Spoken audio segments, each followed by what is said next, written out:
ಬಾಂಧವ್ಯರು ವಿಶ್ವದಲ್ಲಿರೋ ವಿಶ್ವದಲ್ಲಿರುವಂತ ಕನ್ನಡ ಬಾಂಧವರೆಲ್ಲರಿಗೂ ಕೂಡ ಪಂಡಿತ ಪಾಮರ ಕವಿ ಗಾಯಕ ಪಂಡಿತ ಪಾಮರ ಎಲ್ಲರಿಗೂ ನಮಸ್ಕಾರ ಮಾಡುತ್ತಾ ಎಲ್ಲರಿಗೂ ವೆಲ್ಕಮ್ ಮಾಡ್ಕೊತಾ ಈ ಸೆಷನ್ಗೆ ಬಂದು ಎಲ್ಲರೂ ಈ ಒಂದು ವೇಮನ ಯೋಗಿ ಚರಿತ್ರೆಯನ್ನು ಕೇಳ್ತಾರಂತೇಳಿ ಕೋರ್ಕೊಂತ ಇದ್ದೀನಿ. ಎಲ್ಲ ಇದರಲ್ಲೂ ಪ್ರಪ್ರಥಮವಾಗಿ, ಯಾಕಂದ್ರೆ ವೇಮನ ಯೋಗಿ ಮೊದಲು ಅವರು ವೇಮಾರೆಡ್ಡಿ, ವೇಮನ ಯೋಗಿ ಅಲ್ಲ. ಯೋಗಿ ಆಗೋಕೆ ಕೆಲವು ಸಮಯ ಇದೆ.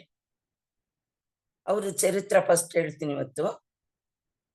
ಅವ್ರು ಹೇಗೆ ಯಾವ ಊರಲ್ಲಿ ಹುಟ್ಟಿದ್ರು, ಅವ್ರ ಪ್ರವರ್ತನೆ ಏನಿತ್ತು ಎಂಬುದು ಈ ಇವತ್ತಿನ ಸಬ್ಜೆಕ್ಟ್ ತಗೊಳ್ತೀನಿ.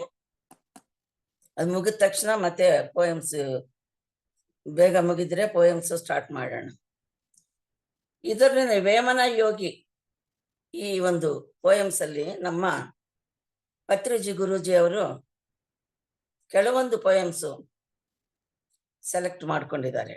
ಧ್ಯಾನ ವೇಮನ ಅಂತ ಇಟ್ಟಿದ್ದಾರೆ ಆ ಬುಕ್ಗೆ. ಫಸ್ಟ್ ಯಾಕಂದ್ರೆ ಪತ್ರಿಜಿ ಅವರ ಪ್ರವಚನಗಳಲ್ಲಿ ಇದೊಂದು ಆಗಿರೋದ್ರಿಂದ ಅವರು ಸೆಲೆಕ್ಟ್ ಮಾಡ್ಕೊಂಡಿರುವಂತ ಪೋಯಮ್ಸ್ ನಾನೇ ಸ್ಟಾರ್ಟ್ ಮಾಡೋಣ. ಆಮೇಲೆ ಉಳಿದಿದ್ದು ಎಲ್ಲ. My dear friends, my dear gods, my dear masters, ಅದ್ಭುತವಾದಂತ ಧ್ಯಾನದಿಂದ ಹೊರಗೆ ಬಂದಿದ್ದೀವಿ. ಈಗ ಯಾವುದೇ ನಾವು ಒಂದು ಕೆಲಸ ಮಾಡ್ಬೇಕಂತಂದ್ರೇನು ಪ್ರಪ್ರಥಮವಾಗಿ ನಾವು ಗಣೇಶನ್ನು ಪ್ರಾರ್ಥನಾ ಮಾಡೋದು ಇರೋದ್ರಿಂದ, ಯಾಕಂದ್ರೆ ವೇಮನ ಯೋಗಿ ಪೋಯಮ್ಸ್ ಇದು. ಅವರೇ ಫಸ್ಟ್ ಗಣೇಶನ್ನು ಪ್ರಾರ್ಥನಾ ಮಾಡಿನೇ ಅವರು ಪ್ರಾರಂಭ ಮಾಡಿದ್ದಾರೆ ಪೋಯಮ್ಸ್ ಎಲ್ಲ. ಅದಕ್ಕೆ ಪ್ರಾರ್ಥನೆಯೊಂದಿಗೆ ಪ್ರಾರಂಭ ಮಾಡೋಣ. ಶುಕ್ಲಾಂಬರಧರಂ ವಿಷ್ಣು ಶಶಿವರ್ಣ ಚತುರ್ಭುಜ ಪ್ರಸನ್ನವದನ ಧ್ಯಾಯೇ ಸರ್ವವಿಘ್ನೋಪಶಾಂತಯೇ ಸರ್ವವಿಘ್ನೋಪಶಾಂತಯೇ.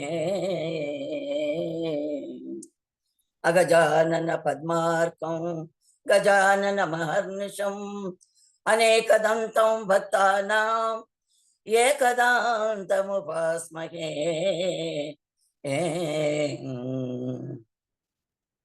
ಪೂಜ್ಯಾಯ ರಾಘವೇಂದ್ರಾಯ ಸತ್ಯಧರ್ಮರತಾಯ ಚ ಭಜತಾಂ ಕಲ್ಪವೃಕ್ಷಾಯ ನಮತಾಂ ಕಾಮಧೇನುವೇ. ಮನೋಜವಂ ಮಾರುತತುಲ್ಯ ವೇಗಂ ಜಿತೇಂದ್ರಿಯಂ ಬುದ್ಧಿಮತಾಂ ವರಿಷ್ಠಂ ವಾತಾತ್ಮಜಂ ವಾನರ ಯೂಥಮುಖ್ಯ ಶ್ರೀರಾಮದೂತಂ ಶಿರಸಾ ನಮಾಮಿ. ಶ್ರೀರಾಮ ರಾಮ ರಾಮೇತಿ ರಮೇ ರಾಮ ಮನೋರಮೇ ಸಹಸ್ರನಾಮ ತತ್ತುಲ್ಯೋ ರಾಮನಾಮ ವರಾನನೆ. ವೆಂಕಯ್ಯ ಸ್ವಾಮಿ ಗುರುದೇವಂ ಗೊಲಗಮೂಡಿ ಗ್ರಾಮೇ ಸ್ಥಿತಂ ಅತ್ರಿ ಅನಸೂಯ ಮುನಿಯಂಸ ಪೆಂಚಲಯ್ಯ ಪಿಚ್ಚಮ್ಮ ತನಯ ದತ್ತಾವತಾರಂ ನಿತ್ಯಾಗ್ನಿಹೋತ್ರಂ ನಿತ್ಯಾನ್ನದಾನಂ ವಿಷಗ್ವರೇಣ್ಯ ಅವಧೂತ ರೂಪಂ ದೇವಾದಿದೇವಂ ನಮಾಮಿ ಸದ್ಗುರುಂ Shri Venkayyarya. My dear friends, my dear gods, my dear masters, ಅದ್ಭುತವಾದಂತ ವೇಮನ ಯೋಗಿ ಅವರ ದಿವ್ಯ ಚರಿತ್ರೆ. ವೇಮನ ಯೋಗಿ ಅವರು ಕೊಂಡವೀಡಿ ರೆಡ್ಡಿರಾಜು ವಂಶಕ್ಕೆ ಸೇರಿದ್ದವರಂತ. ಅವರು ತಾತ ಮುತ್ತಾತರೆಲ್ಲರೂ 14ನೇ ಶತಮಾನದಿಂದನೇ ಇದ್ದಂತ ಫ್ಯಾಮಿಲಿ ಇದು. ರೆಡ್ಡಿ ರಾಜವಂಶಸ್ಥರು. ಅಲವೇಮಾರೆಡ್ಡಿ ಅವರ ಮಗನಾಗಿರೋದಂತ ಕುಮಾರಗಿರಿ ವೇಮಾರೆಡ್ಡಿ ಅವರ ಸಂತಾನವಾಗಿರುವಂತ ನಮ್ಮ ವೇಮನವರು. ಇವರು 1652ನೇ ಇಸ್ವಿಯಲ್ಲಿ ಇವರು ಜನ್ಮಿಸಿರುತ್ತಾರೆ. 1730ರಲ್ಲಿ ಅವರು ಜೀವ ಸಮಾಧಿ ಹೊಂದಿದ್ದಾರೆ ಅಂತ ಹೇಳಿ ಪ್ರಪ್ರಥಮವಾಗಿ ಆಂಗ್ಲೋ ಇಂಡಿಯನ್ CP ಬ್ರೌನ್ ಅನ್ನೋರು ಪರಿಶೋಧನೆ ಮಾಡಿ ಇವರ ಒಂದು ಆ ಪರಿಶೋಧನಾ ಮೂಲಕ ಇಂಥ ವಿಚಾರ ಗೊತ್ತಾಗಿರೋದು. 1731ರಲ್ಲಿ ಪದಾರ್ ಲೇಖಕ್ ಅನ್ನುವಂಥವರು ಪ್ರಪ್ರಥಮವಾಗಿ ಇವರ ಒಂದು ವಿಷಯವನ್ನು ಸೇಕರಿಸಿದವರು ಇವರು. ಪೋಯಮ್ಸ್ ಎಲ್ಲ ಕಂಡುಹಿಡಿದವರು CP ಬ್ರೌನ್. 1816ರಲ್ಲಿ ಒಂದು ಫ್ರೆಂಚ್ ಮಿಷನರಿ ಚಾರ್ಲಿ ಫಿಲಿಪ್ಸ್ ಅಂತ ಅವ್ರನ್ನು ಬ್ರೌನ್ ವಂಶಕ್ಕೆ ಸೇರಿದ್ದವ್ರೆ. ಅವರು ಎಷ್ಟೊಂದು ಪೋಯಮ್ಸ್ ಎಲ್ಲ ಕಲೆಕ್ಟ್ ಮಾಡಿ ಒಂದು 14 ಭಾಷೆಗಳಲ್ಲಿ ಯೋಗಿ ಒಂದು ಚರಿತ್ರೆ 14 ಭಾಷೆಯಲ್ಲಿ ಅವರು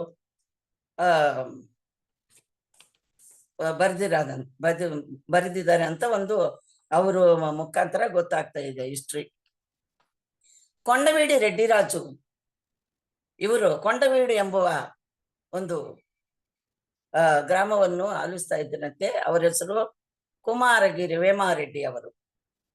ಅಲವೇಮಾರೆಡ್ಡಿ ಇವರು ಬೇರೆಯವರು.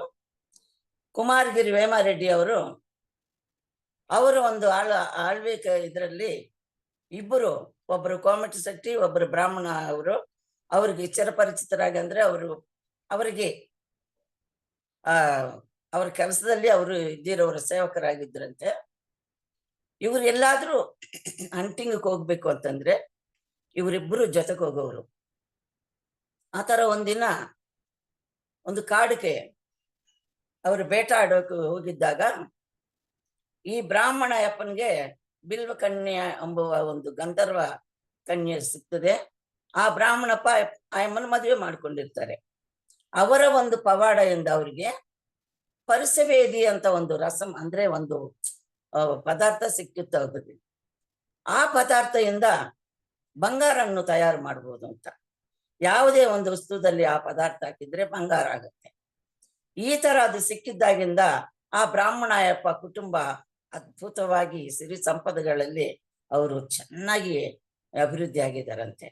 ಇವ್ರ ಜೊತೆಗೆ ಇದ್ದಿದ್ದ ಕೋಮಟಿ ಶೆಟ್ಟಿ ಅವರು ಏನಪ್ಪ ಇವನಿಗೆ ಊಟನೇ ಈಗ ರೆಡ್ಡಿ ಅವರು ಕೊಡ್ಬೇಕು, ಇವನ್ ತಿನ್ಬೇಕು, ನಮ್ಮಿಬ್ಬರದು ಲೈಫ್ ಹಂಗೆ ಇತ್ತಲ್ವಾ, ಇವನು ಎಷ್ಟು ಚೆನ್ನಾಗಿದ್ದಾನೆ, ಏನು ರೀಸನು, ಹೇಗೆ ಇವನು ಈ ತರ ಇದಾಗಿರ್ತಾರೆ ಅಂತೇಳಿ ಅವರು ಅನುಮಾನ ಬರುತ್ತೆ. ಅನುಮಾನ ಬಂದ್ಬಿಟ್ಟು ಅವ್ರ ಮನೆಗೆ ಹೋಗಿ ನೋಡಿದ್ದಾಗ ಅವನೇನು ಒಳ್ಳೆ ರಾಜ ಬಂಗ್ಲಾ ಮನೆ ಮಠ ಬ್ರಹ್ಮಾಂಡವಾಗಿ ಇದಾಗಿ ತುಂಬಾನೇ ಪೂರ್ತಿ ಚೇಂಜ್ ಆಗಿರ್ತಾರೆ. ಓಹೋ ಇವನು ಪರಸವೇದಿ ಇದರಿಂದ ಹಿಂಗಾಗಿದ್ದಾನೆ ಅಂತೇಳಿ ಆ ಪರಸವೇದಿನ ಕದ್ಕೊಂಡು ಹೋಗ್ಬಿಡ್ತಾನೆ ಕೋಮಟಿ ಶೆಟ್ಟಿ.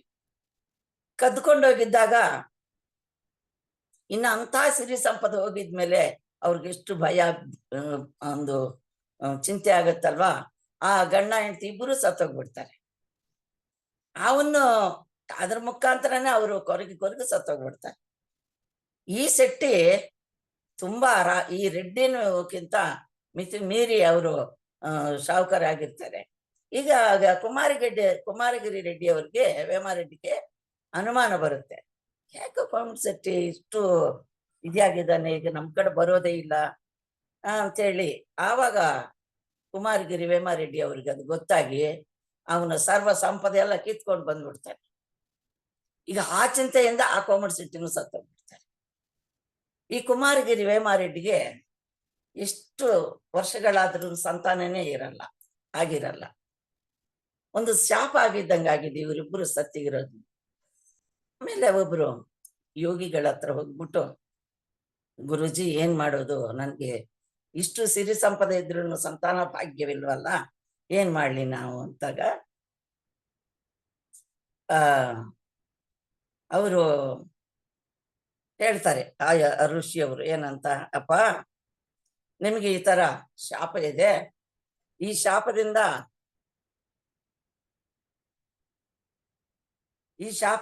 ಶಾಪ ಮುಖಾಂತರ ನಿಮ್ಗೆ ಸಂತಾನ ಆಗ್ತಾ ಇಲ್ಲ.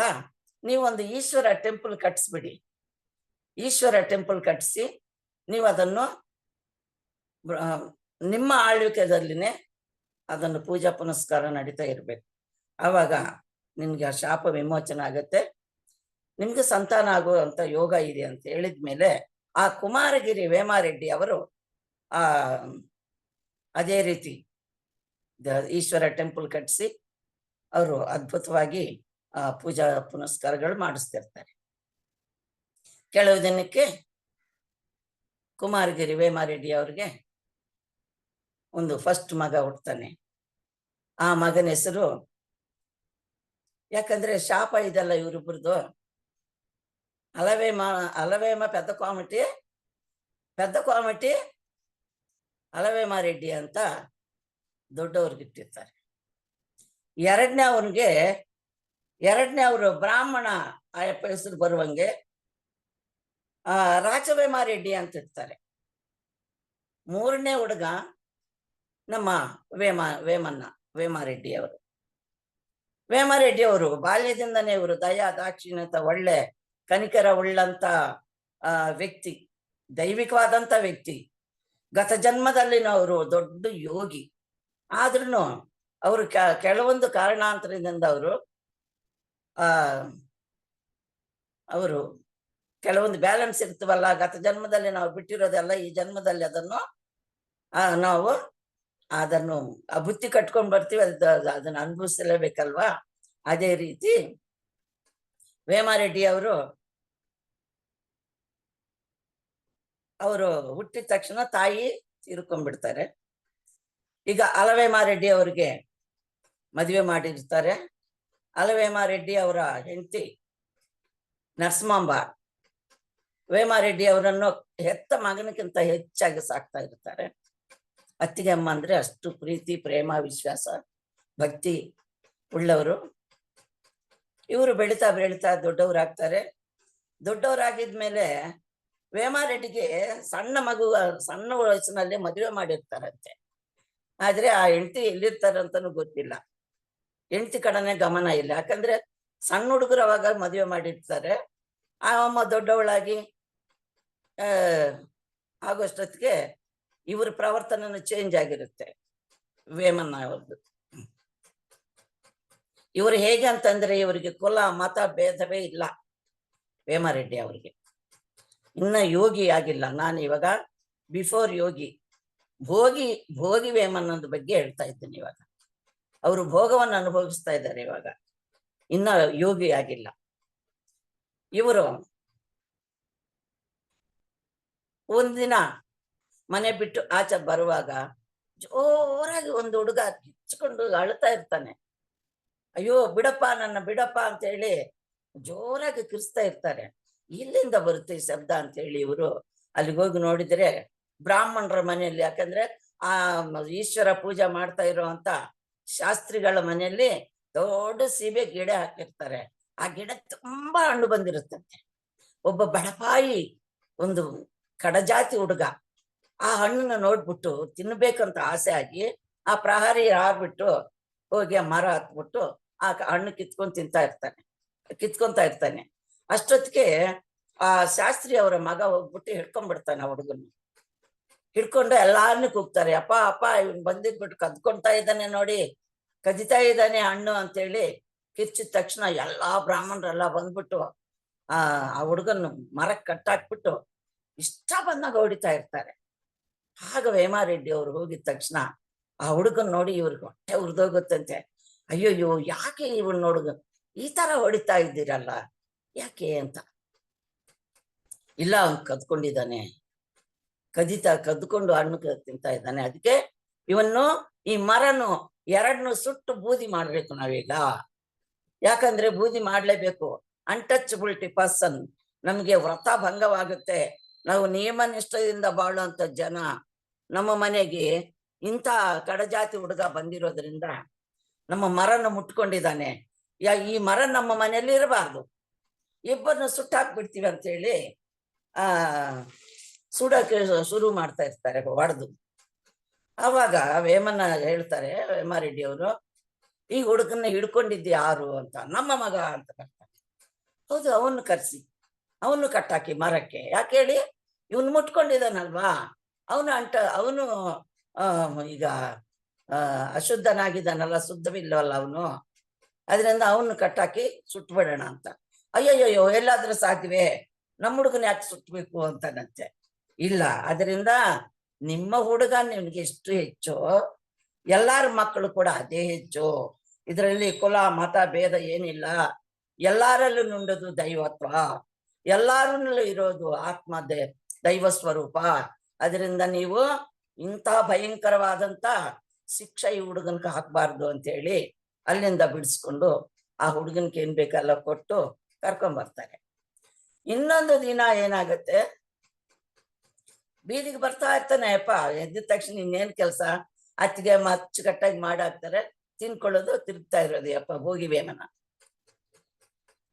ಅದೇ ದೇವಸ್ಥಾನದ ಎದುರಿಗೆ ಒಂದು ಅಜ್ಜಿ ನಡುಗ್ತಾ ಇದ್ದಂತೆ, ಚಳಿಗೆ ನಡುಗ್ತಾ ಇದ್ದು ಆ ಟೆಂಪಲ್ ಆ ಪ್ರಹರಿ ಇದ್ರ ಕಡೆ ಹೋಗ್ಬಿಟ್ಟು ಹಿಂಗ್ ಕೂತ್ಕೊಂಡು ನಡುಗ್ತಾ ಇರ್ತದೆ. ಅಲ್ಲಿ ಹೋಗಿದ್ದಾಗ ಬ್ರಾಹ್ಮಣರು ನೋಡ್ಬಿಟ್ಟು, ಹೇ ಮುತ್ಕಿ, ಇಲ್ಲಾಕ್ ಬಂದಿದ್ಯಾ, ಅಪವಿತ್ರ ಮಾಡ್ತಾ ಇದೀಯ ಆ ಟೆಂಪಲ್ಗೆ ಬಂದ್ಬಿಟ್ಟು ಅಂತ ಹೇಳಿ ಆ ಅಮ್ಮನ್ನು ಎಳೆದು ಹಿಂಗ್ ಬಿಸಾಡ್ತಾ ಇರೋ ಸಮಯ ಇದು ಕೋಲ್ ತಗೊಂಡು ಹಿಂಗ್ ತಳ್ತಾ ಇರ್ತಾರೆ. ಮುಟ್ಟಬಾರ್ದಲ್ವಾ, ಪೂಜೆ ಮಾಡಕ್ ಹೋಗ್ತವ್ರೆ, ಕೋಲ್ ತಗೊಂಡು ಹಿಂಗ್ ತಳ್ಳು ಬಿಡ್ತಾರೆ. ಅದೇ ಸಮಯಕ್ಕೆ ವೇಮನ್ನ ಅಲ್ಲಿ ಬರ್ತಾರೆ. ಅಯ್ಯಯ್ಯೋ, ಯಾಕೆ ಇವಮ್ಮನ್ನ ಈ ತರ ಮಾಡ್ತಾ ಇದ್ದೀರಾ ಅಂತ ಹೇಳಿ ಆ ಅಜ್ಜಿನ, ಏನ್ ಅಜ್ಜಿ ಅಂತಾಗ, ಅಪ್ಪ ನನ್ಗೆ ತುಂಬಾ ಚಳಿ ಆಗಿತ್ತ ಮಗ, ನನ್ಗೆ ಅದಕ್ಕೋಸ್ಕರ ನಾನು ಇಲ್ಲಿ ಸುಮ್ನೆ ಸ್ವಲ್ಪ ಹೊತ್ತು ಇಲ್ಲಿ ಕೂತ್ಕೊಳ್ಳೋಣ ಅಂತ ಬಂದಿದೆ. ಆದ್ರಿಂದ ಇವ್ರು ನನ್ನನ್ನು ಹೊಡೆದು ಆಚೆ ತಳ್ಳುತ್ತಾ ಇದ್ದಾರಲ್ಲ ಮಗ ಅಂತ ಹೇಳಿ ಹತ್ ಬಿಡುತ್ತೆ ಅಜ್ಜಿ. ಎದ್ದೇಳಕ ಆಗ್ತಾ ಇಲ್ಲ ಅಜ್ಜಿಗೆ. ಈಗ ಕೈಯಲ್ಲಿ ಹಿಂಗ್ ಎತ್ಕೊಂಡ್ಬಿಟ್ಟು ಅಜ್ಜಿನು ಟೆಂಪಲ್ ಒಳಗನೆ ಎತ್ಕೊಂಡು ಹೋಗ್ತಾನೆ ವೇಮಾರೆಡ್ಡಿ. ಎತ್ಕೊಂಡು ಹೋಗ್ಬಿಟ್ಟು ಅಲ್ಲಿ ಒಂಥರ ಕಲ್ಲು ತರ ಇದ್ರೆ ಅಲ್ಲಿ ಆ ಅಜ್ಜಿನ ಮಲಗಿಸ್ಬಿಟ್ಟು ಅಮ್ಮನವ್ರಿಗೆ ಹಾಕಿರ್ತಾರಲ್ವಾ ಶಾಲು, ತಂದು ಅಜ್ಜಿಗೆ ಒದಿಸ್ತಾರೆ. ಆವಾಗ ಇನ್ನೇನು ಅಜ್ಜಿ ಪರವಾಗಿಲ್ವಾ ಅಂದಾಗ, ಹೊಟ್ಟೆ ಹಸಿತಾ ಇದೆ ಮಗನೇ ಅಂತ ಕೇಳುತ್ತೆ. ಹೌದೇನು, ಹೊಟ್ಟೆ ಹಸಿತಾ ಇದೆಯಾ ಅಂತೇಳಿ ಅಲ್ಲಿ ಪ್ರಪ್ರಥಮ ನೈವೇದ್ಯ ಇನ್ನ ಪೂಜೆ ಆಗಿಲ್ಲ, ಇವ್ರದೇ ಫಸ್ಟ್ ಪೂಜೆ ಅವ್ರ ಮನೆಯಿಂದನೇ ಅದು ತಂದು ರೆಡಿ ಇಟ್ಟಿರ್ತಾರೆ ಪೂಜೆಗೆ. ಆ ಪ್ರಸಾದ ತಂದು ಅಜ್ಜಿಗೆ ತಿನ್ಸ್ಬಿಡ್ತಾರೆ. ಇನ್ನ ಇವರೆಲ್ಲ ಕಿಚ್ಚಾಡ್ಬಿಡ್ತಾರೆ ಬ್ರಾಹ್ಮಣರೆಲ್ಲಾರು. ಅಯ್ಯಯ್ಯೋ, ಅಪವಿತ್ರವಾಗೋಯ್ತು. ಆ ಅಮ್ಮನ್ ಕರ್ಕೊಂಬಂದು, ಕಡಜಾತಿ ಅಮ್ಮನ್ನು, ಮುಟ್ಟಬಾರ್ದಂತವ್ರನ್ನು ಕರ್ಕೊಂಬಂದು ಟೆಂಪಲ್ ಅಲ್ಲಿ ಮಲಗಿಸಿದ್ದಾನೆ. ಅಪವಿತ್ರ ಆಗಿದೆ. ಇನ್ನ ಪೂಜೆ ಇಲ್ಲ, ಪುನಸ್ಕಾರ ಇಲ್ಲ, ಇದನ್ನೆಲ್ಲಕ್ಕೂ ಹೋಮದಿಂದ ನಾವು ಇದನ್ನು ಶುದ್ಧಿ ಮಾಡ್ಬೇಕು ಅಂತ ಹೇಳಿ ತುಂಬಾ ಗಲಾಟ ರಾತಾಂತ ಮಾಡ್ಬಿಡ್ತಾರೆ. ಆವಾಗ ಅದೊಂದು ಕೆಲಸ ಆಗಿರುತ್ತೆ. ಮತ್ತೆ ಇನ್ನೊಂದ್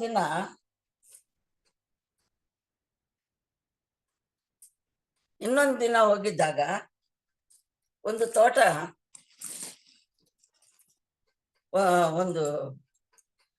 ಅವರು ಹೊಲ ಗದ್ದೆ ನೋಡೋಣ ಅಂತ ಹೋಗ್ತಾರೆ. ಒಂದಿನ ಹೋಗಿದ್ದಾಗ ಅಲ್ಲಿ ಏನ್ ಮಾಡ್ತಾರೆ, ಈ ಶಿಸ್ತು ಭೂಮಿ ಮೇಲೆ ವರ್ಷ ಶಿಸ್ತು ವಸೂಲ್ ಮಾಡ್ತಾರಂತೆ. ಅದು ವಸೂಲ್ ಮಾಡಿಸೋದು ಯಾರು? ವೇಮಾರೆಡ್ಡಿ ಅವ್ರ ಅಣ್ಣವರು. ಈಗ ವೇಮಾರೆಡ್ಡಿ ಅವ್ರ ತಂದೆ ತೀರೋಗಿದ್ಮೇಲೆ ಅಲವೇಮಾರೆಡ್ಡಿ ಅವ್ರಿಗೆ ಪಟ್ಟ ಕಟ್ಟಿರ್ತಾರೆ. ಇನ್ನು ಅವ್ರನ್ನೇ ರಾಜ ಅಲ್ಲಿ. ಅವ್ರು ಹೇಳಿದ್ದಷ್ಟು ಮಾಡ್ಬೇಕು. ಅವ್ರ ಕೈ ಕೆಳಗೆ ಗುಮಸ್ತಗಳು ಇವ್ರು ಇರ್ತಾರಲ್ಲ, ಅವ್ರಿಗೆ ಒಪ್ಸಿರ್ತಾರೆ. ಒಂದೊಂದು ಗ್ರಾಮಕ್ಕೂ ಒಬ್ಬೊಬ್ಬರನ್ನು ನೇಮಿಸಿರ್ತಾರಲ್ವಾ. ಆಗ ಈ ಶಿಸ್ತು ವಸೂಲ್ ಮಾಡಪ್ಪ ಒಬ್ಬರನ್ನ ಹಿಡ್ಕೊಂಡು ಹೊಡಿತಾ ಇರ್ತಾರೆ ಆ ತೋಟದಲ್ಲಿ. ಯಾಕಂತಂದ್ರೆ ಮಳೆ ಇಲ್ಲದೇನೆ ಫಸಲು ಬಂದಿರ್ಲಿಲ್ಲ, ದುಡ್ಡಿಲ್ದೆ ಅವ್ರ ಖಾತಾ ಕಂದಾಯ ಕಟ್ಟಿರ್ಲಿಲ್ಲ. ಹೋಗ್ಲಿ ಬಿಡಿ, ಈಗ ಮಳೆ ಬಂದಿದೆ, ಒಂಚೂರು ಏನೋ ಬಿತ್ತನೆ ಹಾಕ್ಬಿಟ್ರೆ ಏನಾದ್ರು ಬರುತ್ತೆ ಅಂತೇಳಿ ಅವರು ಅದನ್ನು ಆ ಒಲೆ ಗದ್ದೆಯನ್ನು ಹೋಗಿ ಸ್ವಲ್ಪ ಚೆನ್ನಾಗಿ ಸಾಗು ಮಾಡ್ಕೊತಾ ಇದ್ದಾರೆ ಅದನ್ನು. ಆಗ ಈ ಶಿಸ್ತು ವಸೂಲ್ ಮಾಡಪ್ಪ ಬಂದ್ಬಿಟ್ಟು, ನೀವಿಲ್ಲಿ ಕೆಲಸ ಮಾಡಬಾರ್ದು, ಇದಕ್ಕೂ ನಿನಗೆ ಸಂಬಂಧ ಇಲ್ಲ, ನಿನಗೆ ಇದು ನಮಗೆ ಸೇರಿರೋದು. ಯಾಕಂದ್ರೆ ನೀವು 2 ವರ್ಷದಿಂದ ಸರ್ಕಾರ ಕಟ್ಬೇಕಾಗಿರೋಂತ ಇದು ದುಡ್ಡನ್ನು ಕಟ್ತಾ ಇಲ್ಲ, ನೀವು ಖಾತಾ ಕಂದಾಯ ಕಟ್ತಾ ಇಲ್ಲ ನೀವು. ಅದರಿಂದ ಈಗ ಈ ಹೊಲದ ಕೆಲಸ ನೀವು ಮಾಡಬಾರ್ದು ಅಂತೇಳಿ ಕಡ್ಡಾಯ ಮಾಡ್ತಾರೆ. ಅವ್ರು ಒಪ್ಕೊಳ್ದೇನೆ ಮಾಡ್ತಾ ಇದ್ದಾಗ ಅವ್ರನ್ನ ಹೊಡೆದು ಹಿಂಗೆ ಎಸ್ಬಿಡ್ತು ಒಂಥರ ಕಾಲಲ್ಲಿ ಒದ್ದು ಇದ್ ಮಾಡ್ತಾರೆ. ಆ ಸಮಯಕ್ಕೆ ವೇಮಾರೆಡ್ಡಿ ಬಂದಿರ್ತಾರೆ. ಕರೆಕ್ಟಾಗಿ ಹೋಗ್ಬಿಟ್ಟು ವೇಮಾರೆಡ್ಡಿ ಪಾದ ಮೇಲೆ ಬಿದ್ದು ಹೋಗ್ತಾನೆ, ಅಪ್ಪ ಇವ್ರು ಹೊಡೆದಿರೋಕೆ. ಆವಾಗ ಅವ್ರನ್ನ ಎಬ್ಬಿಸ್ಬಿಟ್ಟು, ಏನು ಯಾತಕ್ಕೆ ಹಿಂಗಾಗ್ತಾ ಇದೆ ಅಂದಾಗ, ಈ ತರ ಬುದ್ಧಿ, ನನ್ ಕಡೆ ದುಡ್ಡಿರ್ಲಿಲ್ಲ, ಮತ್ತೆ ಇವಾಗಾದ್ರೂ ಸ್ವಲ್ಪ ಈ ವ್ಯವಸಾಯ ಮಾಡ್ಕೊಂಡ್ರೆ ಏನಾದ್ರು ಭತ್ತ ಹಾಕನ ಇದು ಫಸಲು ಬರುತ್ತೇನೋ, ಬಂದ್ರೆ ಅದನ್ನು ಮಾಡ್ಬಿಟ್ಟು ಗೌರ್ಮೆಂಟ್ ಕಟ್ಟಬೇಕಾಗಿರೋ ಅಂತ ಈ ಶಿಸ್ತು ವಸೂಲ್ ಮಾಡಕ್ ಬಂದಿದ್ದಾರೆ ಇವರು, ಅದನ್ನು ಕಟ್ಬೇಕಂತೇಳಿ ನಾವು ಅನ್ಕೊಂಡು ಮಾಡ್ತಾ ಇದ್ವಿ. ಇವರು ಕೆಲಸ ಮಾಡೋದು ಬಿಡ್ತಾ ಇಲ್ಲ, ಹೊಡೆದು ಬಡ್ದು ನನ್ನನ್ನು ಎಷ್ಟು ಹಿಂಸೆ ಕೊಡ್ತಾ ಇದ್ದಾರೆ ಅಂತ ಹೇಳಿ ತುಂಬಾ ಹತ್ತು ಬಿಡ್ತಾನೆ. ಆವಾಗ ಹೇಳ್ತಾರೆ, ನೋಡು, ಕೈಯಲ್ಲಿ ದುಡ್ಡಿಲ್ದೆ ಇದ್ದಾಗ ಹೇಗೆ ಕಟ್ತಾರೆ ನಿಮ್ಗೆ, ಇರ್ಲಿ ಅವ್ರನ್ನ ಸಾಗ ಅದನ್ನ ಆ ಕೆಲಸ ಮಾಡ್ಲಿ, ಬಿತ್ತನೆ ಹಾಕ್ಲಿ, ಏನು ಫಸಲು ಬರುತ್ತೆ ಅವಾಗ ಕಟ್ತಾರೆ, ಇದಕ್ಕೂ ನಿನ್ಗೂ ಸಂಬಂಧ ಇಲ್ಲ, ಇನ್ನ ಇವ್ರು ನೀನು ಕೇಳಕ್ ಬರ್ಬಾರ್ದು ನೀವು ಅಂದಾಗ, ವೇಮಾರೆಡ್ಡಿ ತುಂಬಾ ಅತಿ ಮಾಡ್ತಾ ಇದ್ದೀರಾ, ಮೊನ್ನೆ ನೋಡಿದ್ರೆ ಆ ಹುಡುಗನ್ಗೂ ಸಪೋರ್ಟ್ ಬಂದಿದ್ದೀರಾ, ನಿನ್ನೆ ನೋಡಿದ್ರೆ ಅಜ್ಜಿಗೆ ಟೆಂಪಲ್ ಅಲ್ಲಿನೇ ಕರ್ಕೊಂಡ್ ಅಜ್ಜಿನ ಮಲಗಿಸಿದ್ದೀರಾ, ಆ ಬ್ರಾಹ್ಮಣರೆಲ್ಲಾರು ತುಂಬಾ ಫೀಲ್ ಮಾಡ್ತಾ ಇದ್ದಾರೆ, ಊರಿಗೆ ಏನೋ ಅಪಚಾರ ಏನೋ ಆಗಬಾರ್ದಂತ ಕೆಟ್ಟದಾಗುತ್ತೇನೋ ಅಂತ ಭಯ ಪಡ್ತಾ ಇದ್ದಾರೆ. ಇವತ್ತು ನೋಡಿದ್ರೆ ನೀವು ಈ ತರ ಮಾಡ್ತಾ ಇದ್ದೀರಾ, ನಾವು ಹೋಗ್ಬಿಟ್ಟು ಅಲವೇಮಾರೆಡ್ಡಿ ಅವ್ರಿಗೆ ಹೇಳ್ತೀನಿ ಅಂದಾಗ, ಮೊದ್ಲು ಆ ಕೆಲಸ ಮಾಡಪ್ಪ, ಆಯಪ್ಪ ಸಿಂಹಾಸನದಲ್ಲಿ ಕೂತ್ಕೊಂಡು ಇಲ್ಲಿ ಏನು ನಡೀತಾ ಇರೋದು ಅನ್ನೋದು ಅವ್ರಿಗೆ ಗೊತ್ತಾಗಿಲ್ಲ, ಇಲ್ಲಿ ಏನ್ ಕೆಲಸ ಆಗ್ತಾ ಇದೆ ಅನ್ನೋದು ಅವ್ರಿಗೆ ಗೊತ್ತಾಗಿಲ್ಲ, ಮೊದ್ಲು ಹೇಳಿ ಅಂತ ಹೇಳಿ ಕಳಿಸ್ತಾರೆ. ಈಗ ಈ 3 ಜನನು ಹೋಗ್ಬಿಟ್ಟು ಅಲವೇಮಾರೆಡ್ಡಿ ಸಿಂಹಾಸನದಲ್ಲಿದ್ದಾಗ ಹೋಗಿ ಒಂದು ಮೀಟಿಂಗ್ ಮಾಡ್ತಾರೆ. ಅಪ್ಪ ರೆಡ್ಡಿ ರಾಜ, ನಾವಂತೂ ಕೆಲಸ ಮಾಡಕ್ ಆಗ್ತಾ ಇಲ್ಲ, ಯಾಕಂದ್ರೆ ನಿಮ್ ತಮ್ಮನ ಗಲಾಟೆ ಜಾಸ್ತಿ ಆಗಿದೆ ನಮ್ಗೆ ಅಂತೇಳಿ ಮೊದ್ಲು ಹಣ್ಣು ಕದಿಯಕ್ಕೆ ಬಂದಿರೋ ಆ ಹುಡುಗನ ಬಗ್ಗೆ ಹೇಳ್ತಾರೆ. 2ನೇದು ಟೆಂಪಲ್ ಅಲ್ಲಿ ಆಗಿರೋ ಅಂತಿದ್ದಕ್ಕೆ, 3ನೇದು ಈ ಕಾತ ಕಂದಾಯಪ್ಪ, ಒಬ್ಬರಿಂದ ಒಬ್ರು ಚಾಡಿ ಹೇಳ್ತಾರೆ. ಆಗ ಈ ಬ್ರಾಹ್ಮಣರು ಏನ್ ಮಾಡ್ತಾರೆ, ಇವೆರಡು ಏನಾದ್ರೂ ಹಾಳಾಗೋಗ್ಲಿ, ದೇವಸ್ಥಾನ ಅಪವಿತ್ರ ಮಾಡಿದಾರಲ್ಲಪ್ಪ, ಆ ಅಮ್ಮ ಕಡ ಜಾತಿಯವ್ರನ್ನು ಕರ್ಕೊಂಬಂದು ಮಲಗಿಸಿದಾರಲ್ಲ, ಈಗ ನಾವು ಪೂಜಾ ಪುನಸ್ಕಾರ ಮಾಡೋಕ್ಕೆ ಆಗಲ್ಲ, ಯಾಕಂದ್ರೆ ಅಪವಿತ್ರ ಆಗೋಗ್ಬಿಟ್ಟಿದೆ, ಅದಕ್ಕೆ ಯಜ್ಞ ಹೋಮಗಳು ಮಾಡಬೇಕು, ಅದು ಮಾಡಿದ್ರೇನೆ, ಇಲ್ಲದೆ ಇದ್ರೆ ನಮ್ಮ ಊರಿಗೇನೆ ನಮ್ಮ ದೇಶಕ್ಕೇನೆ ಏನೋ ಆಗಬಾರ್ದಂತ ಕೆಟ್ಟದಾಗತ್ತೆ ಅಂತ ಹೇಳಿ ಬ್ರಾಹ್ಮಣರು ಹೇಳ್ತಾರೆ. ಅವಾಗ ಅದಕ್ಕೆ ಎಷ್ಟು ಖರ್ಚಾಗತ್ತಪ್ಪ ಹೇಳಿ ಅಂದಾಗ ಅಂತ ಹೇಳ್ತಾರೆ ಅಲವೇಮಾರೆಡ್ಡಿ. ಅವ್ರು ಎಷ್ಟು 10 ವರಹ ಆಗುತ್ತೆ ಏನೇನೋ ಹೇಳ್ತಾರೆ. ಅಷ್ಟು ಅಮೌಂಟ್ ಅವ್ರು ಕೊಟ್ಬಿಟ್ಟು ಅದನ್ನ ಕೆಲಸ ಮಾಡ್ಸಪ್ಪ ಅಂತ ಹೇಳಿ ಮನೆಗೆ ಬರ್ತಾರೆ, ಸಿಟ್ಟು ಮಾಡ್ಕೊಂಡು ಆ ತಮ್ಮನ ಮೇಲೆ ಬಂದು ಒಂಥರ ಕೋಪವಾಗಿ ಕೂತ್ಕೊಂಡಿದ್ದಾಗ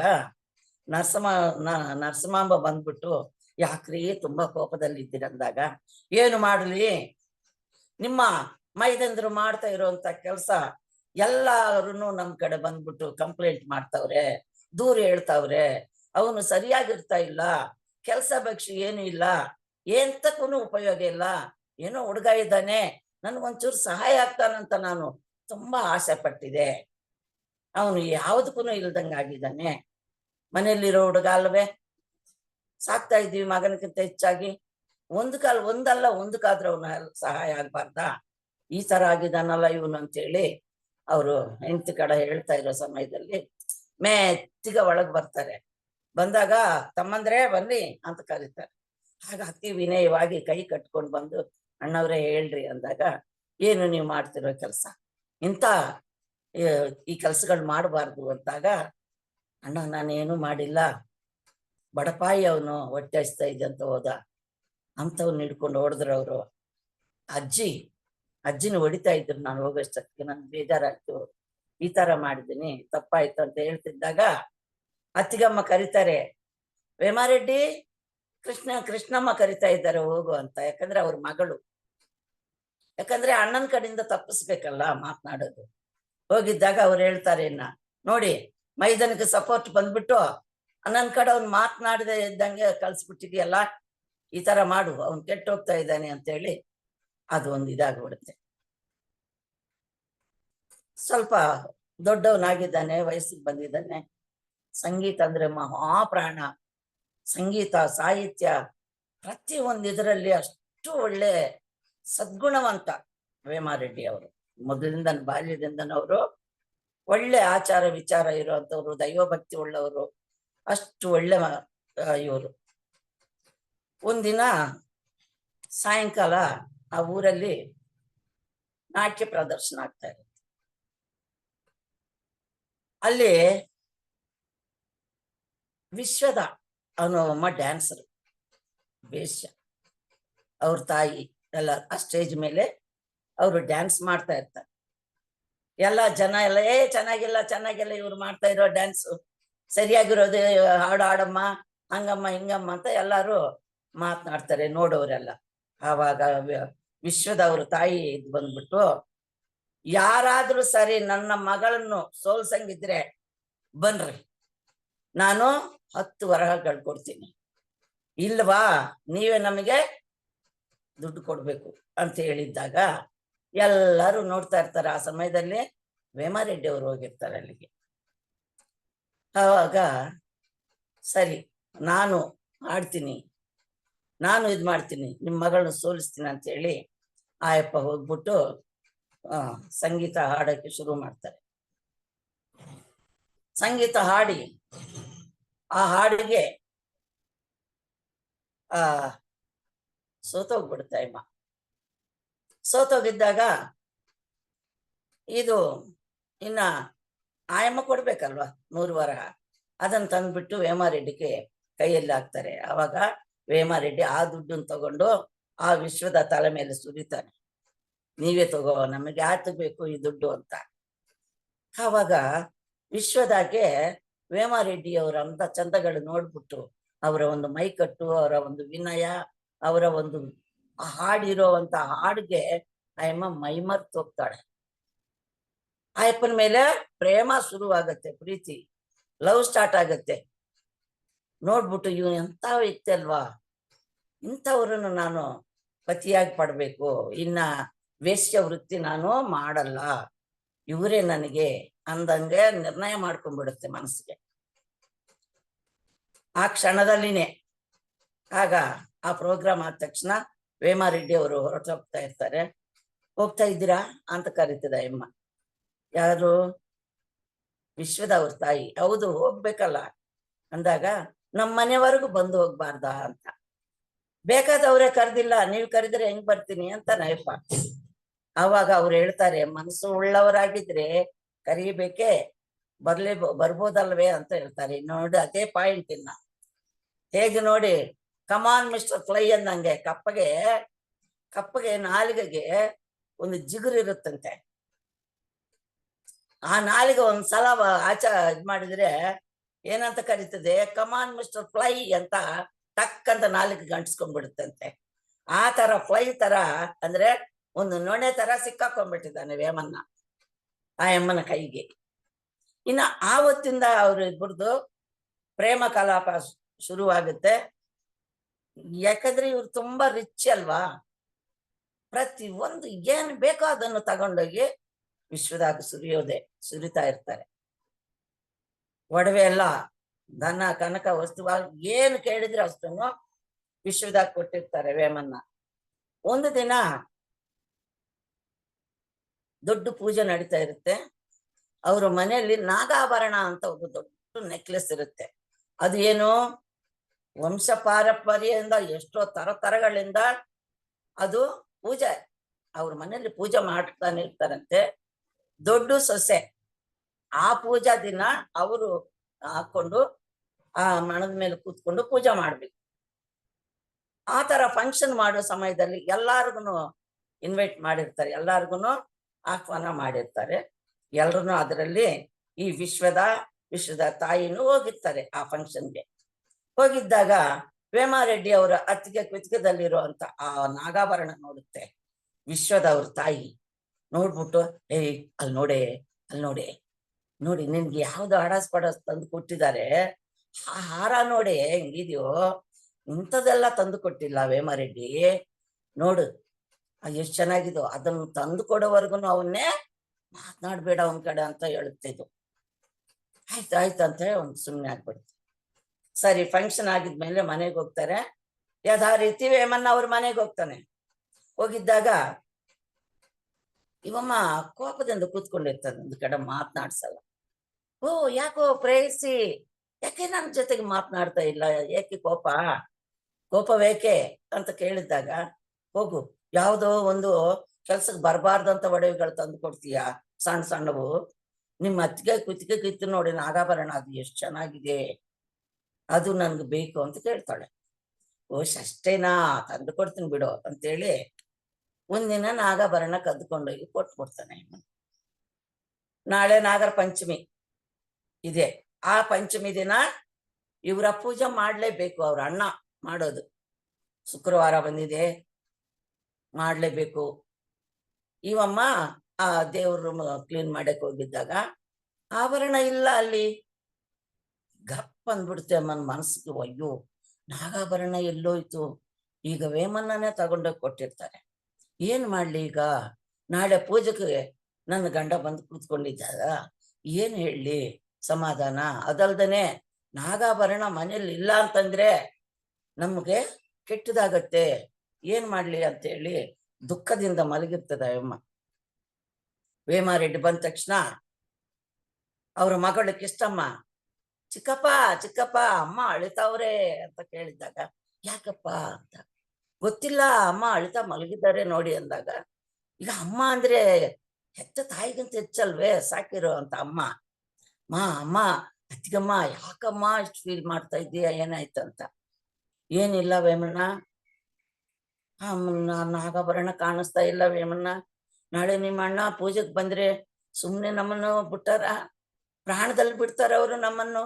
ಯಾಕಂದ್ರೆ ಅದು ನಮ್ಮ ವಂಶದ ಪೂಜಾ ಆಭರಣ ಅಲ್ವಾ ಅದು ಇಲ್ಲ ಅಂತಂದ್ರೆ ವಂಶಕ್ಕೆ ಕೆಟ್ಟದಾಗತ್ತಂತೆ, ಮನೆಗೇನೆ ತುಂಬಾ ಕಷ್ಟ ಬರುತ್ತಂತೆ. ಅದು ನಮ್ಮದು ವಂಶ ಪಾರಂಪರ್ಯದಿಂದ ಇರುವಂತ ನಾಗಾಭರಣ ವೇಮಣ್ಣ. ಅದರಿಂದ ನಾಳೆ ಪೂಜೆ ಇದೆ, ನಿಮ್ಮಣ್ಣ ನನ್ನನ್ನು ಸಾಯಿಸ್ಬಿಡ್ತಾರೆ, ಏನ್ ಮಾಡ್ಲಿ ಅಂತ ಭಯ ಆಗ್ತಾ ಇದೆ ಅಂತ ಕೇಳ್ತದೇವೇನಾ. ನೀ ಎತ್ಕೊಂಡೋಗಿ ಆ ಅಮ್ಮನ ಕೊಟ್ಟಿದ್ಯಾ ಅಂತ ಕೇಳಿಲ್ಲ. ನೋಡ್ರಿ ಎಷ್ಟು ನೈಸಾಗಿ ಅವ್ರ ಮನಸ್ಸು ನೋಯಿಸ್ಬಾರ್ದು. ಯಾಕಂದ್ರೆ ಮಗನಕ್ಕಿಂತ ಹೆಚ್ಚಾಗಿ ಸಾಕ್ತಾ ಇದೆ ಅಮ್ಮ, ಅವ್ರ ಮನಸ್ಸು ನೋಯಿಸ್ಬಾರ್ದು ಅಂತೇಳಿ ಆ ಒಂದು ನೈಸಾಗಿ ಕೇಳ್ಕೊಂಡು ಇದಾಗದ್ದ. ಹೌದಾ ಅಂತೇಳಿ ಮನಸ್ಸಲ್ಲಿ ಇಟ್ಕೊಂಡು ಓಡ್ತಾನೆ ಯಪ್ಪ ವೇಶ್ಯ ಮನೆಗೆ. ವಿಶ್ವದ ಮನೆಗೆ ಹೋಗಿದ್ದಾಗ, ವಿಶ್ವದ ದಯಮಾಡಿ ನಿಂಗೆ ಅಂಥದ್ದೇ ಬೇಕಾದ್ರೆ ನಾ ಮಾಡಿಸ್ಕೊಡ್ತೀನಿ, ಅದು ನಾಗಾಭರಣ ಅಂತೆ, ನಮ್ಮ ವಂಶ ಪಾರಂಪರ್ಯದಿಂದ ಇರುವಂತ ಅದು ದೈವಿಕವಾದಂತ ಆಭರಣ ಅಂತೆ, ಅದನ್ನು ದಯಮಾಡಿ ಕೊಡಿ, ನಾಳೆ ಪೂಜೆ ಇದೆ ಅಂತ. ನಮ್ಮ ಅಣ್ಣ ಪೂಜೆಗೆ ಬಂದ್ರೆ ಅತ್ತಿಗಮ್ಮನ್ನು ಜೀವಂತವಾಗಿ ಇಡೋಕ್ ಬಿಡಲ್ಲ, ಅವರು ಏನ್ ಮಾಡ್ತಾರ ಅಂತೇಳಿ ಎಷ್ಟು ರಿಕ್ವೆಸ್ಟ್ ಮಾಡ್ಕೊಂಡಿದ್ರೇನು ಆ ವಿಶ್ವದ ಅವ್ರ ತಾಯಿ ಒಪ್ಕೊಂಡೇದೇ ಒಪ್ಪಲ್ವಂತೆ. ಹೋಗಯ್ಯ, ವೇಷದ ಮನೆಗೆ ಹೋಗಿರುವಂತ ಹಣ, ಕಾಡ್ಗೆ ಹೋಗಿರುವಂತ ಹಣ ವಾಪಸ್ ಬರುತ್ತೇನೋ, ಏನಂತ ಕೇಳ್ತಾ ಇದೀಯಾ ಅಂತ ಆಯಮ್ಮ ಜೋರ್ ಮಾಡ್ತಾಳಂತೆ. ಹೋಗ್ಲಿ ಬಿಡಿ, ನಾನೇ ಹೋಗ್ತೀನಿ, ಪ್ರಾಣ ಕಳ್ಕೊಂಡ್ಬಿಡ್ತೀನಿ ಬಿಡಿ, ಇವಾಗ ಇಂಥ ಅಪಚಾರ ಮನೆಗೆ ಆಗೋಕ್ಕಿಂತ ನಾನೇ ಇಲ್ದೇ ಇದ್ರೆ ಒಳ್ಳೇದಲ್ವೇ ಅಂತ ಹೇಳಿ ಆಯಪ್ಪ ವಾಪಸ್ ಹೋಗ್ತಾ ಇದ್ದಾಗ ವಿಶ್ವದ ಓಡಿ ಬಂದ್ಬಿಡ್ತಾಳೆ. ಅಪ್ಪ ನೀವಿಲ್ದೇ ಇದ್ದಾಗ ನನಗ್ಯಾಕೆ ಆಭರಣ, ನನ್ನ ಪ್ರಾಣವೇ ನೀವಿದ್ರೆ ನನ್ಗೆ ಸಾಕು ಅಂತ ಹೇಳಿ ಆಭರಣ ವಾಪಸ್ ಕೊಟ್ಬಿಡುತ್ತೆ. ಮೆತ್ತಿಗೆ ತಗೊಂಡೋಗಿ ಪೂಜೆ ರೂಮ್ಗೆ ಇಟ್ಬಿಡ್ತಾರೆ.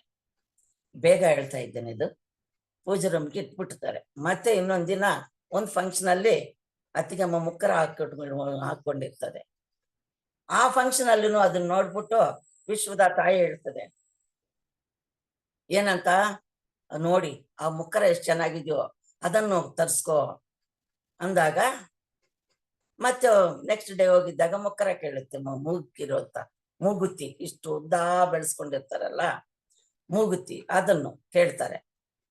ಕೇಳಿದಾಗ ಬಹುಶ್ ಅಷ್ಟೇ ನಾ ತಂದು ಕೊಡ್ತೀನಿ ಬಿಡು ಅಂದಾಗ, ಈ ವಿಶ್ವದ ಏನು ಮಾಡುತ್ತೆ, ಚೆನ್ನಾಗಿ ಅಲಂಕಾರ ಮಾಡ್ಕೊಂಡು ಆ ಮಿರರ್ ಎದುರಿಗೆ ಹೋಗ್ಬಿಟ್ಟು ಆಹಾ ಅಂಗಭಂಗಿಮಗಳು ತೋರಿಸ್ತಾ, ನಾನು ಎಂಥ ರೂಪ ಸುಂದರಿ, ನಾನು ಎಂಥ ಅದೃಷ್ಟವಂತಳು, ಕೇಳಿದ್ದೆಲ್ಲ ತಂದು ಕೊಡ್ತಾ ಇದ್ದಾರೆ ವೇಮಣ್ಣ, ನನಗಿಂತ ರೂಪ ಸುಂದರಿ ಇಲ್ಲ, ನನಗಿಂತ ನಾಟ್ಯ ಮಯೂರಿಲ್ಲ ಅಂತೇಳಿ ಆ ಕನ್ನಡಿ ಮುಂದೆ ನಿಂತ್ಕೊಂಡು ತನ್ನ ಅಂಗಭಂಗಿಮೆಗಳ ಬಗ್ಗೆ ತಾನೇ ವರ್ಣಿಸ್ಕೊಂಡು ಡ್ಯಾನ್ಸ್ ಮಾಡಿಕೊಂಡು ಮಿತ ಉತ್ಸಾಹದಿಂದ ತುಂಬಾ ಆನಂದ ಪಡ್ತಾ ಇರ್ತಾಳಂತೆ.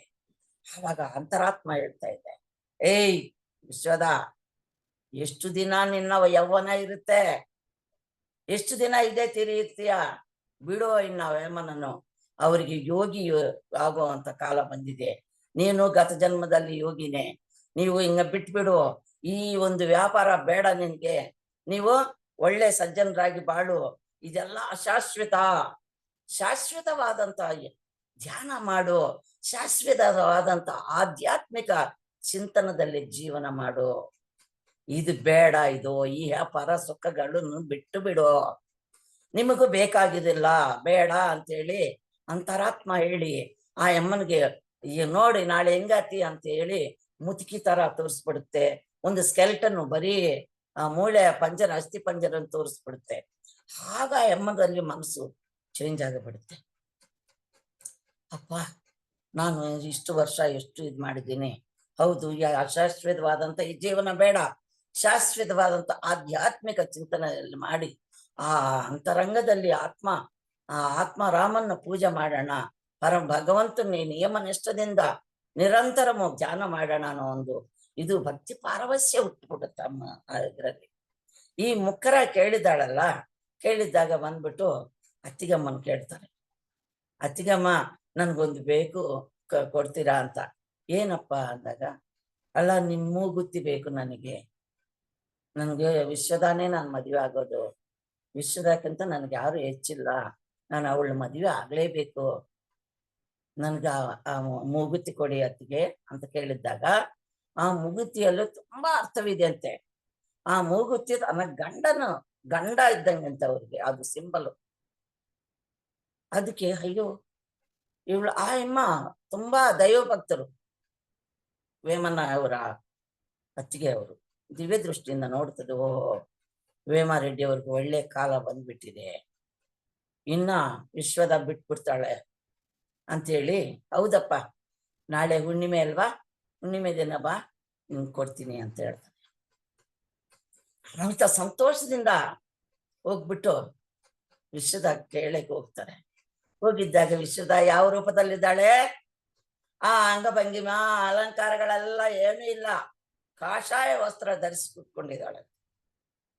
ಆಗ ವೇಮನಗೆ ಆಶ್ಚರ್ಯವಾಗೋಯ್ತು, ಯಾಕೆ ಹಿಂಗಾಗಿದೆಯಾ ಅಂದಾಗ, ಬೇಡ ಇದೆಲ್ಲ ಅಶಾಶ್ವತ ವೇಮನ್ನ, ನಮ್ಮ ಜೀವನನೇ ಅಶಾಶ್ವತ, ಬೇಡ ಇವೆಲ್ಲ ಅಲಂಕಾರಗಳಂದಾಗ, ಓಹೋ ಮೂಗುತಿ ತಂದು ಕೊಟ್ಟಿಲ್ಲ ಅಂತ ಹೇಳಿ ಇಷ್ಟು ವಿರಹಳಾಗಿ ಕೂತ್ಕೊಂಡಿದ್ಯಾ, ತಂದು ಕೊಡ್ತೀನಿ ಬಿಡು, ನಾಳೆನ ತರ್ತೀನಿ ಬಿಡು, ಹೋಗ್ಲಿ ಅದು ತಂದ ಮೇಲೆನೆ ಬರ್ತೀನಿ ಅಂತೇಳಿ ಬಂದ್ಬಿಡ್ತಾನೆ.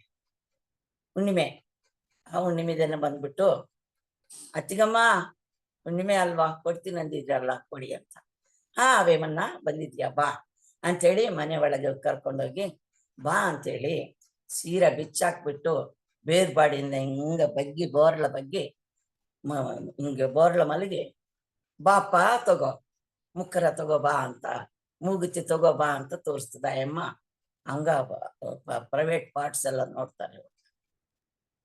ಅಯ್ಯಯ್ಯೋ ತಾಯಿ, ನನ್ನ ಜನ್ಮ ಧನ್ಯ ಮಾಡಿದ್ಯಾ ತಾಯಿ, ನಾನು ಎಂತ ತಪ್ಪು ಕೆಲಸ ಮಾಡಿದ್ನ ಅಂತೇಳಿ ಅವರ ಮನಸ್ಸು ಚೇಂಜ್ ಆಗಿಬಿಟ್ಟು ಆಧ್ಯಾತ್ಮಿಕವಾಗಿ ಒಂದು ಕಂಪ್ಲೀಟ್ ಚೇಂಜ್ ಆಗಿಬಿಡ್ತಾನೆ.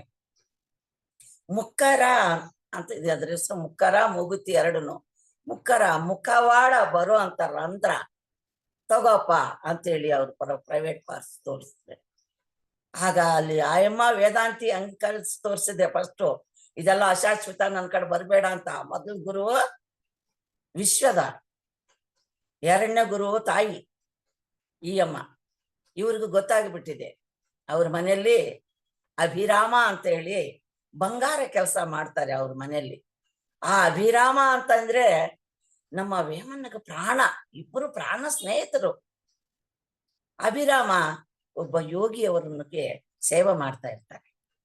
ಪ್ರತಿದಿನ ಯೋಗಿ ಈಶ್ವರನಿಗೆ ಹೋಗ್ಬಿಟ್ಟು, ಆ ಅಪ್ಪನ ಹೆಸರೇನು ನಾನು ಮರ್ತು ಬಿಟ್ಟಿದ್ದೀನಿ ಯೋಗಿದು, ಆ ಯೋಗಿಯವರಿಗೆ ಸೇವೆ ಮಾಡಿ ದಿನ ಸ್ನಾನ ಮಾಡಿಸಿ ಅವ್ರಿಗೆ ಏನ್ ಬೇಕೆಲ್ಲ ಮಾಡಿ ಅವರ ಸೇವೆಯನ್ನು ನಿರಂತರವಾಗಿ ಮಾಡ್ಕೊಂಡಿರ್ತಾರೆ. ಅಂತಹ ಅಭಿರಾಮ.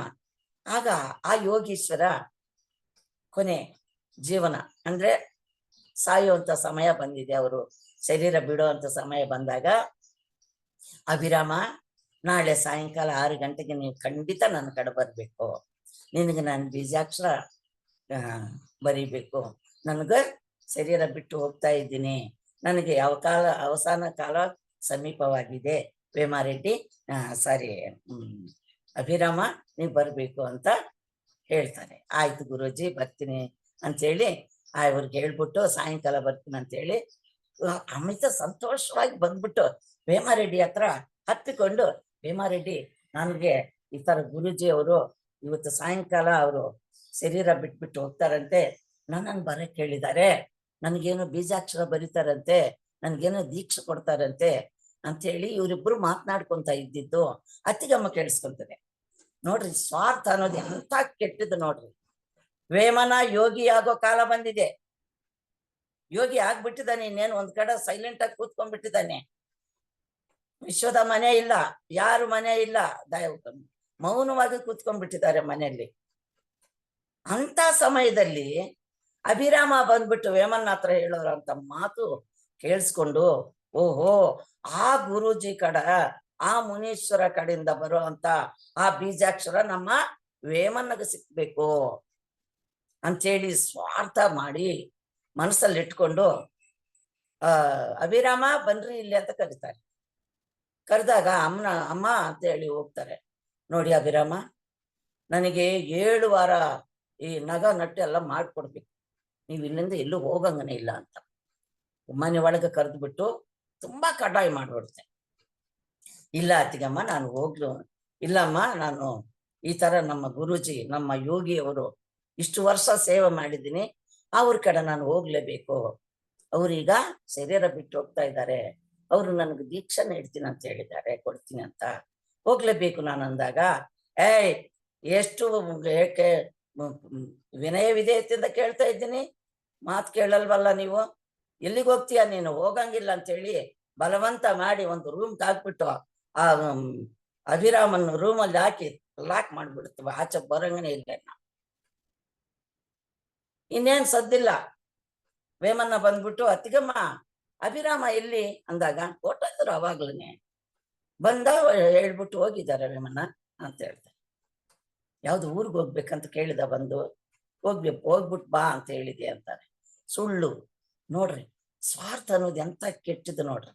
ಅವರ ಮೈದಕ್ಕೆ ಒಳ್ಳೇದಾಗ್ಲಿ ಅಂತೇಳಿ ಅಭಿರಾಮನ್ನ ಬಚ್ಚಿಟ್ಬಿಟ್ಟು ಎಲ್ಲೋ ಹೋಗಿದಾರಂತ. ಆಮೇಲೆ ವೇಮನ್ನ ನೀವೊಂದು ಕೆಲಸ ಮಾಡ್ಬೇಕು, ಇವತ್ತು ಅಭಿರಾಮ ಎಲ್ಲೋ ಊರಿಗೆ ಹೋಗಿದ್ದಾರೆ, ಅದನ್ನ ಹೇಳಕ್ಕೆ ಬಂದಿದ್ದ ನನ್ನ ಕಡ, ಕರೆಕ್ಟಾಗಿ ನೀವು ಸಾಯಂಕಾಲ ಆ ಅಭಿರಾಮ ಸೇವೆ ಮಾಡ್ತಾ ಇರೋಂಥ ಯೋಗಿಗಳ ಕಡ ಆ ಮುನೀಶ್ವರ ಅವ್ರ ಕಡೆ ಹೋಗ್ಬಿಟ್ಟು ಅವ್ರಿಗೆ ಹಣ್ಣು ಹಪ್ಪಳ ಕೊಟ್ಬಿಟ್ಟು ಬಾ ಅವ್ರಿಗಂತ ಹೇಳಿ ಆ ಸಮಯಕ್ಕೆ ವೇಮಾರೆಡ್ಡಿ ಅವ್ರನ್ನ ಕಳಿಸ್ತದೆ. ವೇಮನನ್ನು ಕಳಿಸಿದ್ದಾಗ ಬರೋ ಅಂತ ವೇಮಾರೆಡ್ಡಿ ನೋಡ್ಬಿಟ್ಟು ಆ ಮುನೀಶ್ವರ ಹೃದಯ ಅಯ್ಯೋ ಎಂತ ಕೆಲಸ ಆಯ್ತು ನೋಡ್ರಿ ಅಂತ ದಿವ್ಯ ದೃಷ್ಟಿಯಿಂದ ನೋಡಿದಾಗ ಆ ರೂಮಲ್ಲಿ ಆ ವೈಪನ್ನು ಬಂಧಿಸಿ ಲಾಕ್ ಮಾಡಿರ್ತಾರೆ.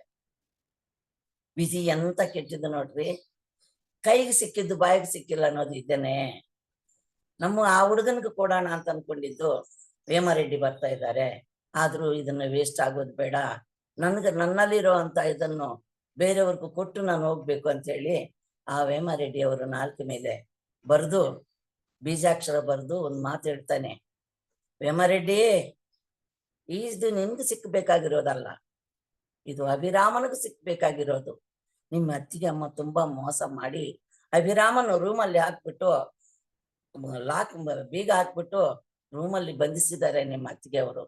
ಯಾಕೆ ಈ ಒಂದು ಅದೃಷ್ಟ ನಿಮ್ಗೆ ಸಿಕ್ಲಿ ಅಂತ ಹೀಗಾಗಿದೆ. ನೀವು ದೊಡ್ಡ ಕವಿ ಆಗ್ಬಿಡ್ತೀರಾ, ಯೋಗಿ ಆಗ್ಬಿಡ್ತೀರಾ. ಇನ್ನ ನೀವು ಏನೇ ಬರೆದ್ರು ಕೂಡ ಫಸ್ಟ್ ಗುರು ನನಗೆ ವಿಶ್ವದ ಅಲ್ಲೇ ಕಳ್ಸಿದೆ, ನಿನ್ಗೆ ಬೇಡ, ಇದೆಲ್ಲ ನಿನಗೆ ಸರಿಯಾಗದ್ದಲ್ಲ, ಹೋಗ್ಬಿಟ್ ಬಾ ಅಂತ ಹೇಳಿ ಕಾಷಾಯ ವಸ್ತ್ರದಿಂದ ನಿನಗೆ ದರ್ಶನ ನೀಡ್ತು ವಿಶ್ವದ ಅಭಿರಾಮ.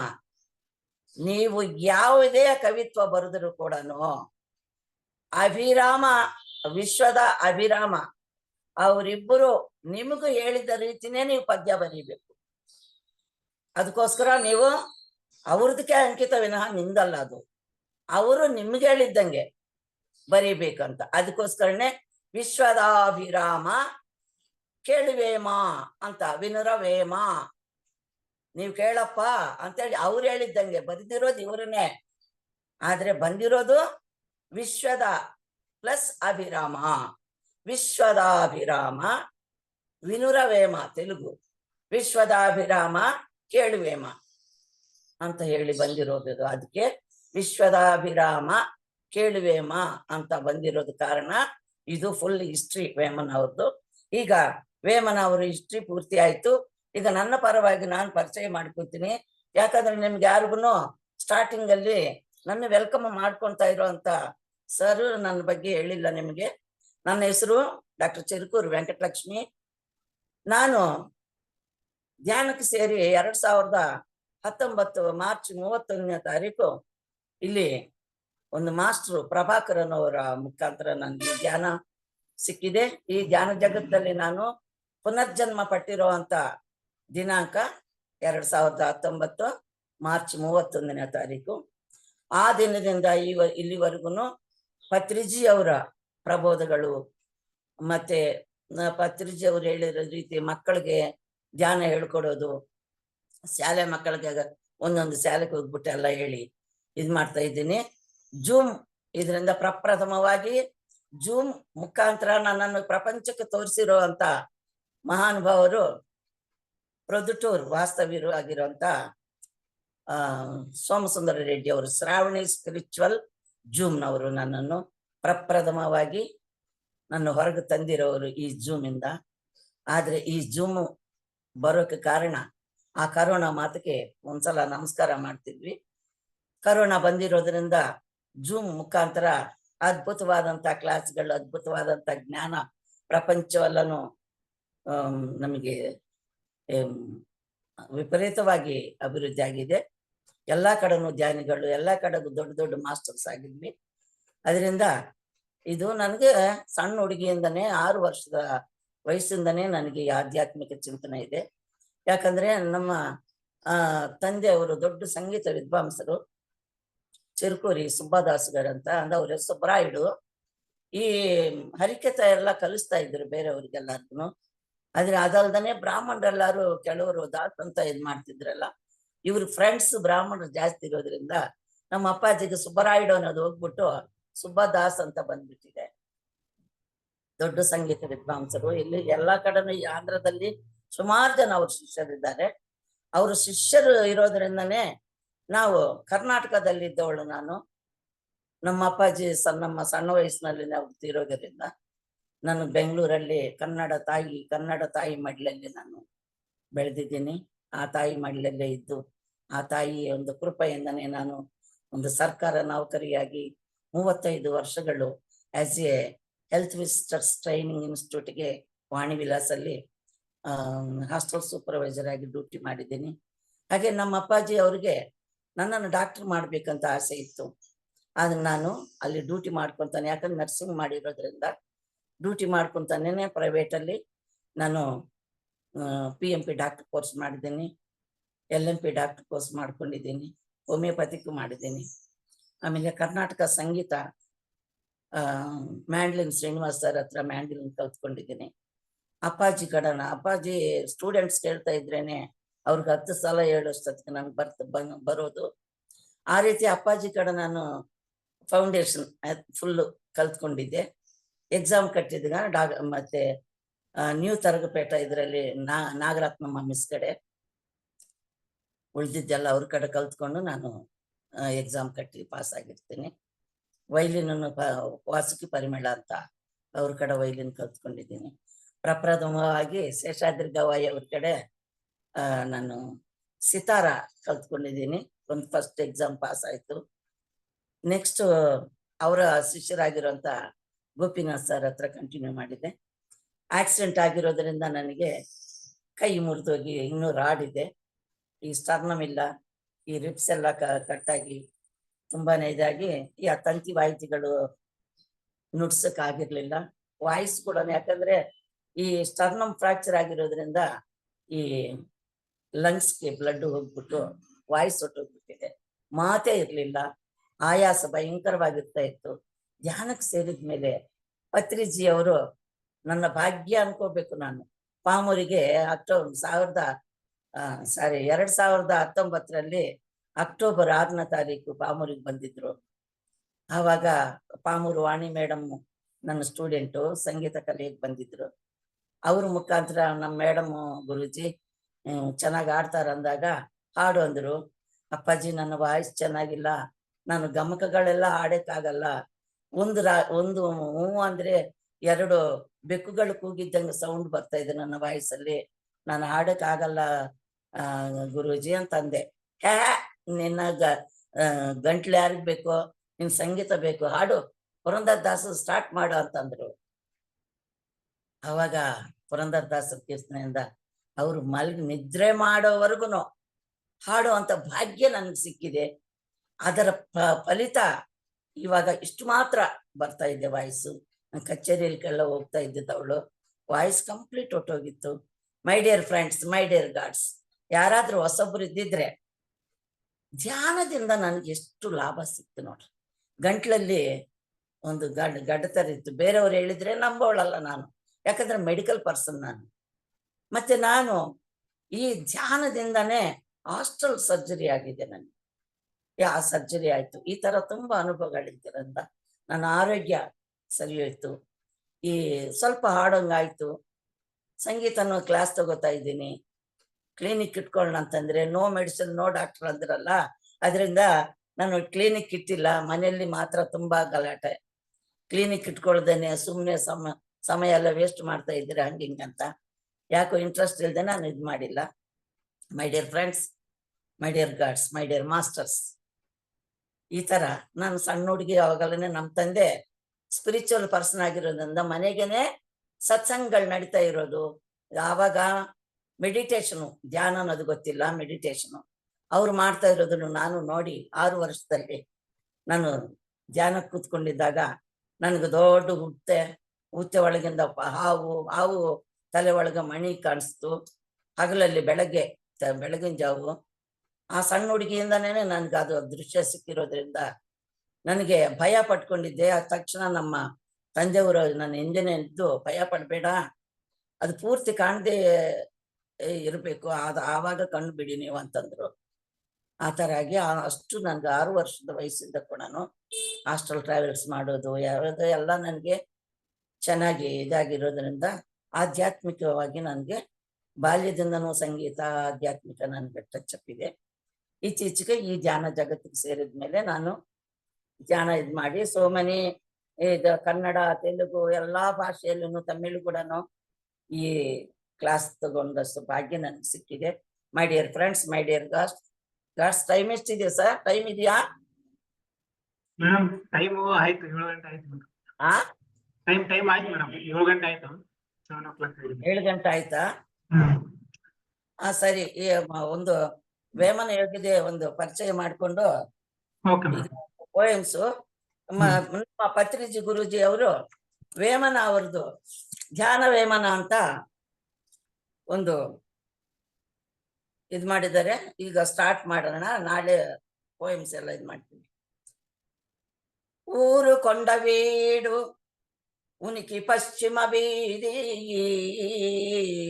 ಮೂಗ ಚಿಂತಲ ಗ್ರಾಮ ಮೊದಲನೇ ಮನೆ, ಎಡ್ಡಿ ಕುಲಂ ಏನಂದು ಹೇಳಲಿ ವಿಶ್ವದಾಭಿರಾಮ, ಕೇಳುವೇಮ. ಊರು ಕೊಂಡವೀಡು. ಆ ಕೊಂಡವೀಡು ಎಂಬ ಗ್ರಾಮದಲ್ಲಿ ಪಶ್ಚಿಮ ಬೀದಿಯಲ್ಲಿ ಮೊದಲನೇ ಮನೆಯಲ್ಲಿ ಇರೋರಂತೆ ಇವರು, ರೆಡ್ಡಿ ಕುಲಕ್ಕೆ ಸೇರಿದ್ದವರು ಅಂತ ಹೇಳಿ ಅವರು ತಾನು ಪರಿಚಯ ಮಾಡಿಕೊಂಡಿದ್ದಾರೆ. ಪತ್ರಿಜಿ ಅವರು ಪ್ರಪ್ರಥಮವಾಗಿ ಒಂದು ಆ ಪೋಯಮ್ಸ್ ಅಲ್ಲಿ ಒಂದು ತಗೊಂಡಿದ್ದಾರೆ. ಅದು ಒಂದೇ ಒಂದು ಪೋಯಮ್ ಹೇಳ್ಬಿಟ್ಟು ಇವತ್ತು ಇದನ್ನು ಸ್ಟಾಪ್ ಮಾಡೋಣ. ನಾಳೆ ಉಳಿದಿದ್ದು ಹೇಳ್ತೀನಿ. ಉಪ್ಪು ಕಪ್ಪುರವೋ ಒಂದೇ ಓಲಿಕನಿದ್ದು, ಉಪ್ಪು ಕಪ್ಪುರವೂ ಒಂದೇ ಹೋಲಿಕನಿದ್ದು ನೋಡ ನೋಡ ರುಚಿಗಳ ಜಾಡ ಬೇರೆ. ಪುರುಷರಲ್ಲಿ ಪುಣ್ಯ ಪುರುಷರು ಬೇರೆಯ ವಿಶ್ವದಾಭಿರಾಮ ಕೇಳುವೇಮ. ಉಪ್ಪು ಕರ್ಪೂರವು ಒಂದೇ ರೀತಿ ಇರುತ್ತೆ ನೋಡಕ್ಕೆ, ಆದ್ರೆ ಅದರ ರುಚಿಗಳು ಬೇರೆ ಬೇರೆ ಇರ್ತವೆ. ಪುರುಷರಲ್ಲಿ ಪುಣ್ಯ ಪುರುಷರು ಬೇರೆಯ ವಿಶ್ವದಾಭಿರಾಮ ಕೇಳುವೇಮ ಅಂತ. ಇದರ ಬಗ್ಗೆ ನಾಳೆ ಡೀಟೇಲ್ ಆಗಿ ಇದು ಮಾಡೋಣ. ಇಷ್ಟೊತ್ತು ನನ್ಗೆ ಸಮಯ ಕೊಟ್ಟಿರೋ ಅಂತ ತಮ್ಮೆಲ್ಲರಿಗೂ ಹೃದಯಪೂರ್ವಕ ನಮಸ್ಕಾರ ಮಾಡ್ತಾ ಇದ್ದೀನಿ. Thank you very much.